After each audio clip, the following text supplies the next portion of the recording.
Yes, Redzone TV kwoli webali kubanga okyagoberera bino gy'osinzira okubanga gy'otulabira kyokola kya mutawaana nnyo gwatambula naffe nawe atanaba kubanga osubscribinga nyongera okujjukiza kirira wansi awo olaba ekigambo subscribe kikwateko kwata kade aka notification obeere nga tomisinga nsonga yonna wano ku mukutu ogwa Redzone TV.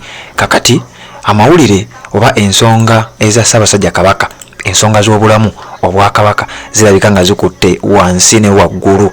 Waliwo amawulire g'owulidde, waliwo amawulire g'otannawulira ate nga bikyajja ku nsonga zino eza Ssaabasajja Kabaka. Ate nga wano ku Redzone TV tuliwo okubeera nga naffe tukutuusaako gonna ge tuba tufunye. Kakati ku budde buno bwennyini njagala kubanga nkuwa amawulire gano okusinziira ku mukutu ogumanyiddwa nga The Grapevine News. Ng'ennaku z'omwezi 7 wabadde lunaku lwa Kosaggulo, lunaku lwa Kutaano, gwafulumiza amawulire nga balaga nti Museveni ayise abakulu b'Emmengo. Museveni summons Buganda Kingdom clan heads for a meeting.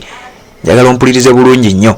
Museveni yayise abakulu b'ebika nga bano nabakugaddeko ku makya mu mawulire ge nasoose okubanga nkuwa nti babadde bayina enteekateeka namutayiika ez'okubeera nga bagenda e Namibia babeere nga balambula ku bulamu bwa Ssaabasajja Kabaka.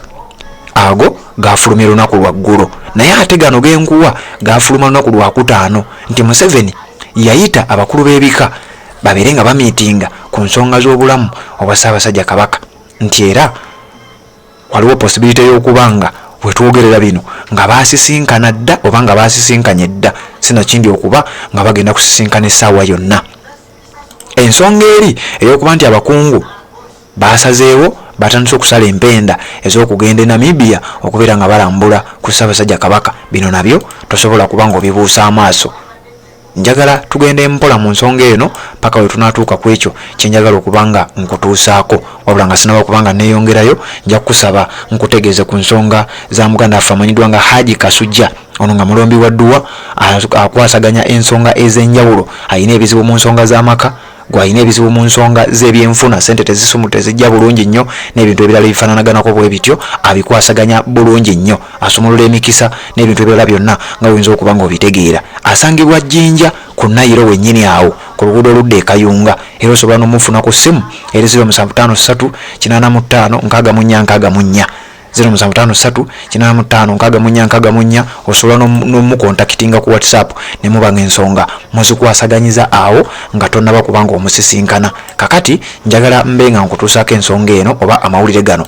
Abakungu oba abakulu b'ebika mu Bulange Emmengo mu Bwakabaka bwa Buganda bayitiddwa Yoweri Kaguta Museveni okubeera nga basisinkana basale amagezi ku butya bwe bagenda okujja ensonga eno mu ddiiro eya Ssaabasajja Kabaka ali mu ggwanga erya Namibia, mu ddwaliro erimu erijjanjaba abaliko obulemu oba obo balina obuzibu ku mitwe, mental health facility. Eddwaliro twalikuwa ne tukuwa n'ebirikwatako byonna n'amawulire gonna nga kuwadde olunaku olwaleero, ebyo sijja kubyangambiddamu, wabula njagala okutegeeza nti okusinziira ku mukutu guno ogumanyiddwa nga Grapevine News nga bagamba nti President Yoweri Kaguta Museveni is expected to meet Buganda Kingdom clan heads this weekend, according to highly placed sources in the Kingdom Clan Council.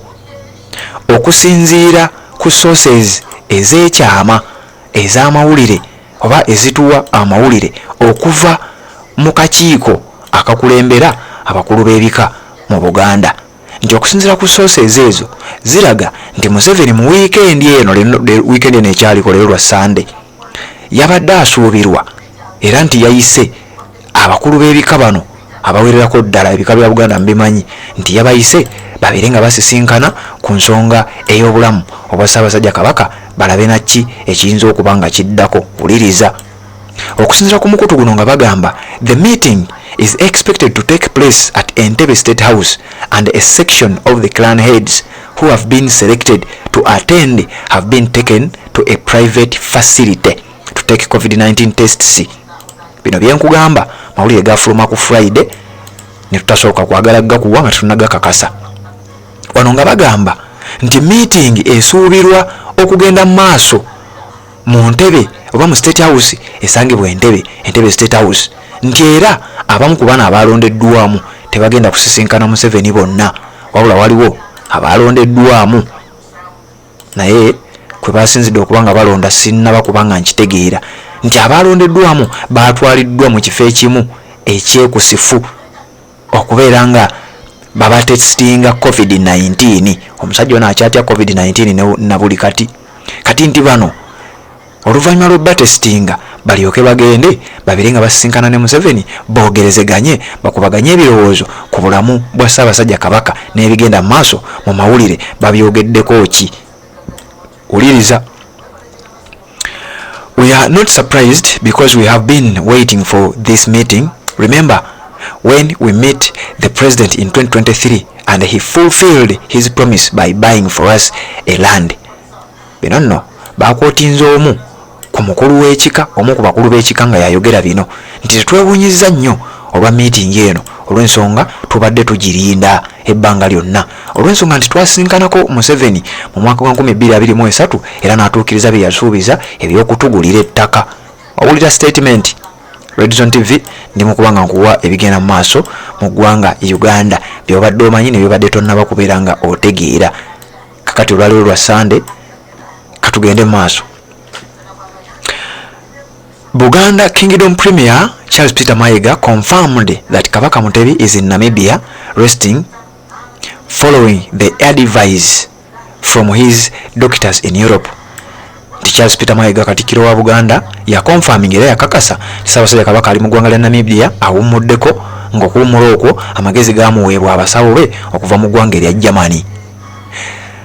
Wano nga bagamba he disclosed that they want to know the truth about the Kabaka's life because there are some allegations that Kabaka is currently being hidden in one of his palaces in Buganda.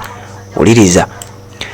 Wano nti n'agattako n'akakasa nti twagala abantu bamanye ekituufu naffe twagala okumanya ekituufu olw'ensonga nti waliwo eŋŋambo ezibungeesebwa eŋŋambo ezitambula nga ziraga nti Ssaabasajja Kabaka embeera gy'alimu si nnungi nnyo nti era akwekeddwa mu kifo ekimu mu lumu ku mbirize nga gyakwekeddwa abantu baleme kubeera nga bamulaba asobole okuba nga afulireyo obujjanjabi nga talina bantu bamusumbuwa.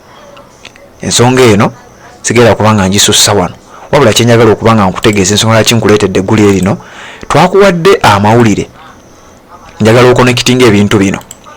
Twasoose kuwa amawulire ti Ssaabasajja Kabaka waliwo pulaani oba waliwo enteekateeka ez'okumukyusa bamugye mu ddwaliro liri ly'abaddemu bamutwale mu ddwaliro eddala era mu ggwanga eddala nga si Namibia naye ng'eggwanga eryo era liri mu Africa.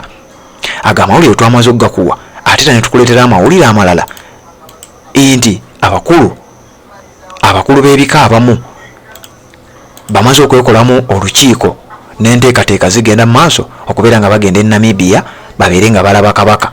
Njagala ogattegatte sitoola ezo kati olwaleero mbadde njagala kuwa amawulire gano agalaga nti Pulezidenti Museveni yamaze dde okuba nga akuba akasimu ng'akubira abakulu b'ebika basisinkane babeere nga boogera ku bulamu obwa Ssaabasajja Kabaka. Njagala oddira ebintu ebyo bisatu olaba amawulire genkuwa oba olina ekintu ky'osobola okuba nga ojjamu. Waliwo abakulu b'ebika ababadde bagenda okusisinkana Kabaka ng'enteekateeka zigenda mu maaso abamu abazze mu comment section nga bagamba nti abo abagenda okusisinkana Kabaka bandiba nga be bamaze okusisinkana Museveni.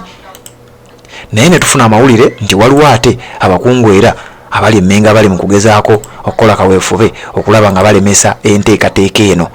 Red Zone TV kwoli webali kubanga okyagoberera byonna ebivaayo tugenda kuba nga tubikutuusaako webali kubanga kwoli ku mukutu guno ate naba kubanga osubscribe nga kikole tubeere nga tutambula ffenna.